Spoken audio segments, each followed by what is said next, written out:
მართლმადიდებელი ეკლესია 19 იანვარს 12 საუფლო დღესასწაულიდან ერთ-ერთ ნათლისღებას აღნიშნავს.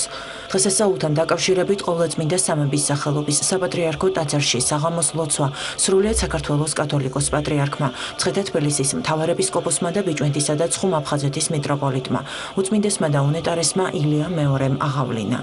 როდესაც იესო ქრისტე მივიდა წმინდა იოანე ნათლისმცემელთან, რომელიც ამ დროს მდინარე იორდანეში ხალხს ნათლავდა და თან მაცხოვრის ამ ქვეყნად მოსვლის შესახებ ქადაგებდა, წმინდა იოანე მიხვდა, რომ მის წინ იდგა სწორედ ის, ვის გამოჩენასაც მთელი კაცობრიობა, ადამი და ევადან მოყოლებული ელოდა და ის, ვისაც ადამიანები თვითონ უნდა ეხსნა და გაენათლებინა, ახლა ნათლის მიღებას მისგან ითხოვდა.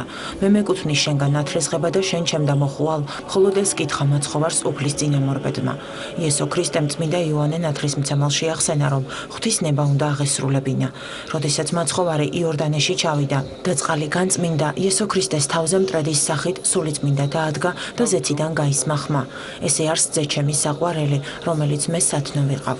ამ დღეს გაცხადდა პირველად სამება ყველასთვის სახილველად და საკუთარი ნათლისღებით მაცხოვარმა სწორედ ამ დღეს დაგვიწესა ნათლობის საიდუმლო. ნათლისღების დღესასწაულზე ხდება წყლის დიდი კურთხევა, ანუ დიდი აიაზმა.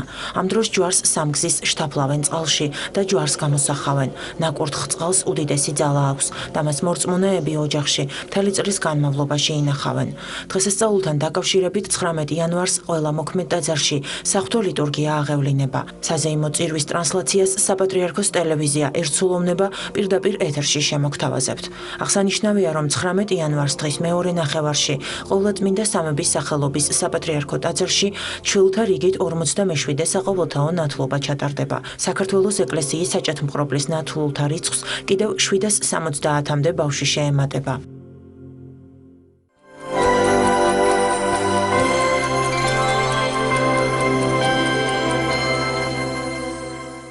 ეროვნული არქივი წმინდა იოანე ნათლისმცემლის შესახებ მდიდარ მასალას ინახავს.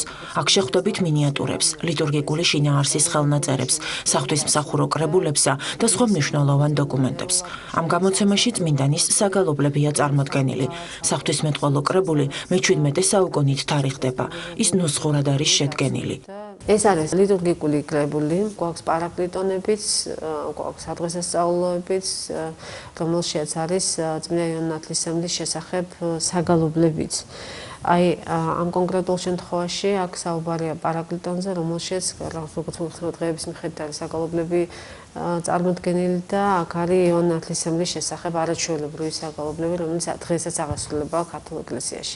არქივში დაცულ ამ ხელნაწერში ერთ-ერთი მნიშვნელოვანი ადგილი იოანე ნათლისმცემლის შესახებ წმინდა ანდრია პირველწოდებულის საკითხავს ეთმობა. კრებული ნუსხურით არის შესრულებული. გამოცემას მნიშვნელოვანი დაზიანებები არ აღინიშნება. ძალიან ცნობილი საკითხავია, რომელიც არაერთ ქართულ ხელნაწერში გვხვდება და არაერთ იმ ხელნაწერში, რომელიც დაცულია ეროვნულ არქივში. ეს არის მე-17-18 საუკუნეების ხელნაწერი.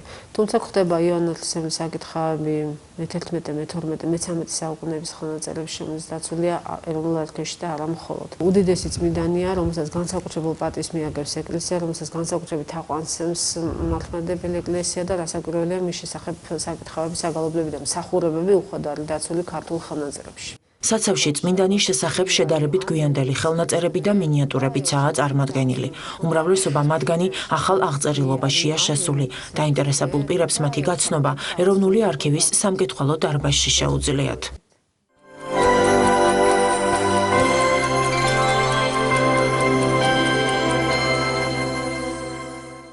ამ პორტრეტებზე აფხაზეთის ომში მებრძოლი გმირები არიან გამოსახული. მხატვარი და ვეტერანი ნოდარ აფციაური თითოეულ მათგანს პირადად იცნობდა და მეტიც, ისინი ერთად იცავდნენ საქართველოს ტერიტორიულ მთლიანობას. რიგით მეოთხე პერსონალურ გამოფენაზე ხელოვანმა ამ ნამუშევრებს განსაკუთრებული ყურადღება დაუთმო.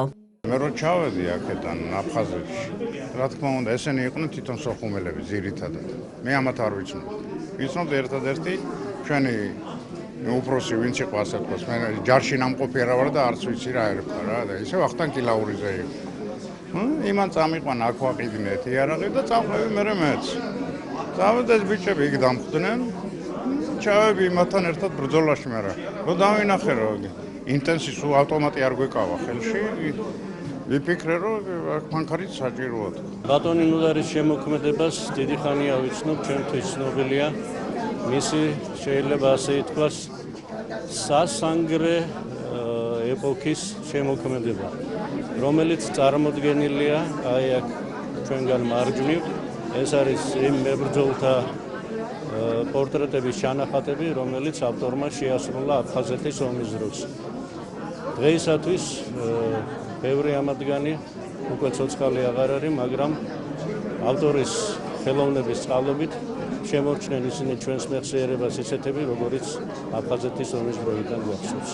გარდა ამისა, ექსპოზიციამ მრავალფეროვანი თემატიკა მოიცვა. გიორგი ჩუბინაშვილის სახელობის ქართული ხელოვნების ისტორიისა და ძეგლთა დაცვის კვლევის ეროვნული ცენტრის საგამოფენო დარბაზში შერეულ ტექნიკაში შესრულებული ათობით ნამუშევარი გამოიფინა.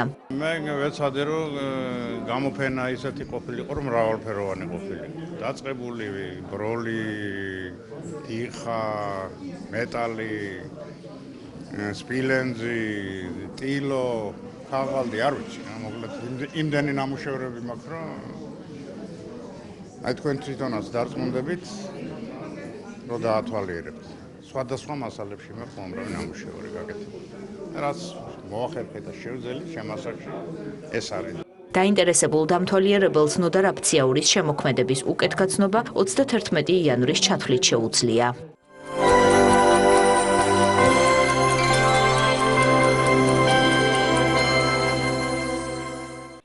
ადამიანის უფლებების დაცვა, თამბაქოს მოხმარების საწინააღმდეგო ქმედებები, საგზაო უსაფრთხოება, ქართული ენის დაცვა ბარბარიზმებისგან.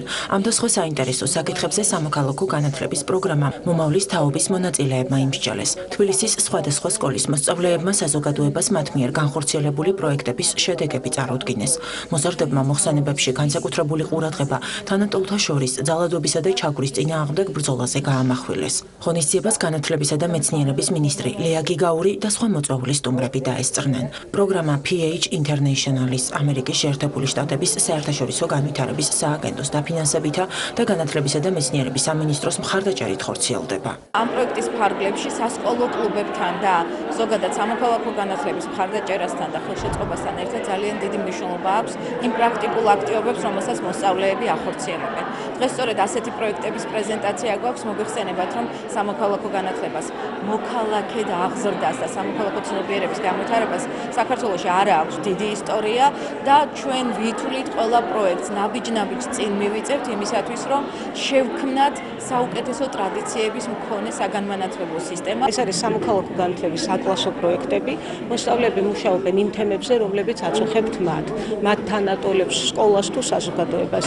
იყო ძალიან საინტერესო პროექტები ბულინგის წინააღმდეგ, ანუ თანატოლთა ჩაგვრის წინააღმდეგ, ადამიანების უფლებების დაცვის მიმართულებით, შეზღუდული შესაძლებლობების მქონე პირთა დაცვის მიმართულებით.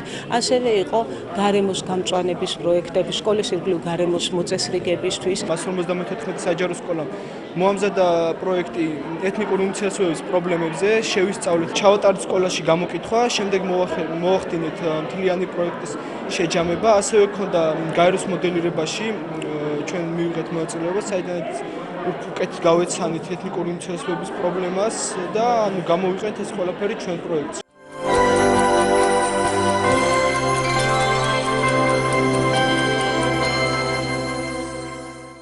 მწვანე კლიმატის ფონდის მზაობის დახმარება. ასე ჰქვია პროექტს, რომლის წარდგინებაც სასტუმრო თბილისი მარიოტში გაიმართა.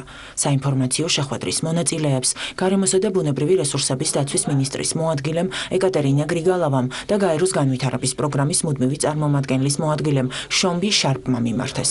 მხარეების განცხადებით პროექტი საქართველოსთვის ტექნიკურ მხარდაჭერას უზრუნველყოფს. მწვანე კლიმატის ფონდი წარმოადგენს გაეროს კლიმატის ცვლილების ჩარჩო კონვენციის და უშუალოდ პარიზის შეთანხმების მთავარ ფინანსურ მექანიზმს, რომლის საშუალებითაც განვითარებული ქვეყნები ეხმარებიან განვითარებად ქვეყნებს კლიმატის ცვლილებასთან ბრძოლაში.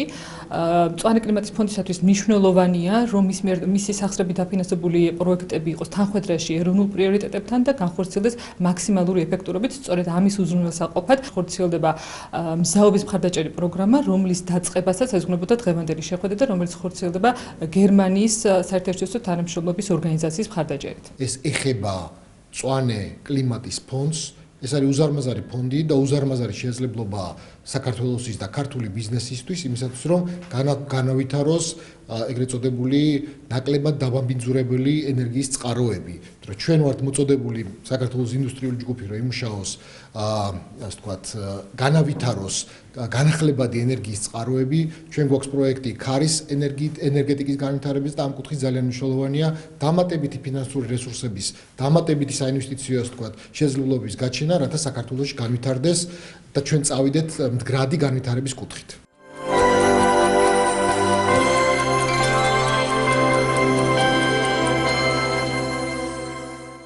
კასპი-კავთისხევის გზაზე მდინარე მტკვარზე არსებული ხიდის რეაბილიტაცია გრძელდება.